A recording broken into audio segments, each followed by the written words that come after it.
sejahtera untuk kita semuanya.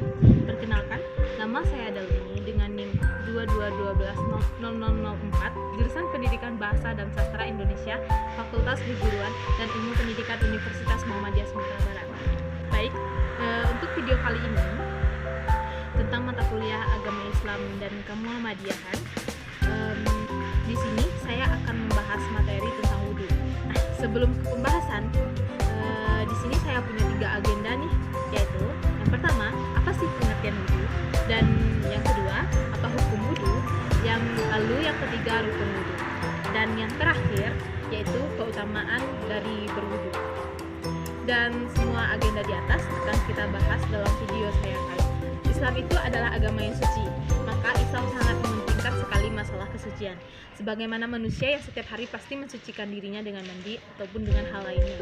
Wudhu adalah salah satu cara mensucikan anggota tubuh dengan air. Seorang muslim diwajibkan bersuci setiap akan melaksanakan sholat. Berwudhu bisa pula menggunakan debu yang disebut dengan tayamum.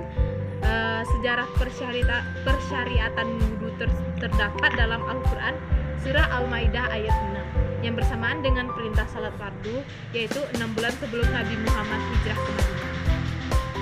Hal yang menyebabkan wudhu menjadi batal akibat beberapa hal. Penyebab paling umum adalah keluarnya kotoran dari anus atau alat kelamin, menyentuh kemaluan sendiri maupun kemaluan orang lain, yaitu menyentuh kawasan sekitar kemaluan yang atau ini disebut dengan kubur, atau anus yang disebut dengan dubur, dengan telapak tangan atau jari-jari tanpa ada penghalang. Lalu sentuhan laki-laki pada wanita yang bukan mahram atau bukan tanpa penghalang. Keluar sesuatu dari lubang kelamin dan anus berupa tinja, kencing, kentut, buang angin, dan semua hadas besar seperti keluarnya air mani, madzi, jima, hadis, dan nifas. Lalu ada juga ketika tertidur lelap dalam keadaan yang tidak sadar. Lalu hilangnya akal karena mabuk, pingsan, dan gila. Lalu kita masuk kepada rukun wudhu. Rukun wudhu terdiri dari 6 perihal yang utama, yaitu yang pertama yaitu niat.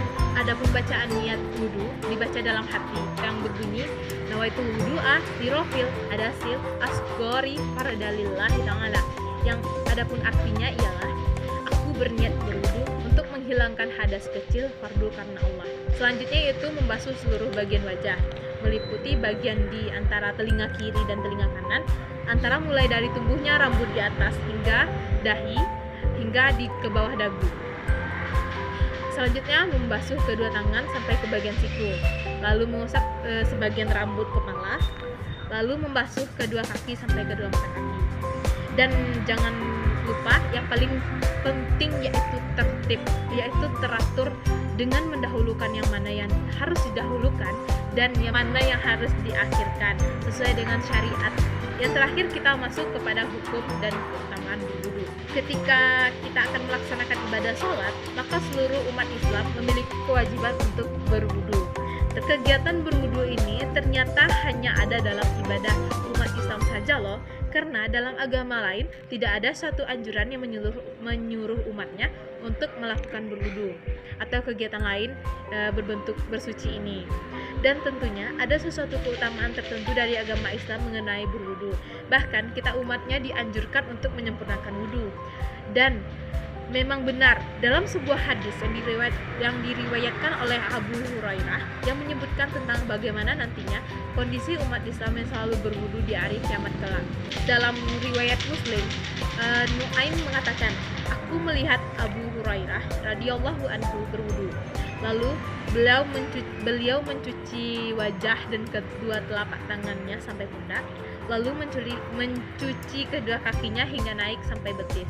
Let me show you what you're missing. Paradise with me, you're winning, girl. You don't have to roll the dice. Tell me what you're really here for. Them other days, I can see right through you. You seem like the type to love 'em and leave 'em and disappear right after the sun.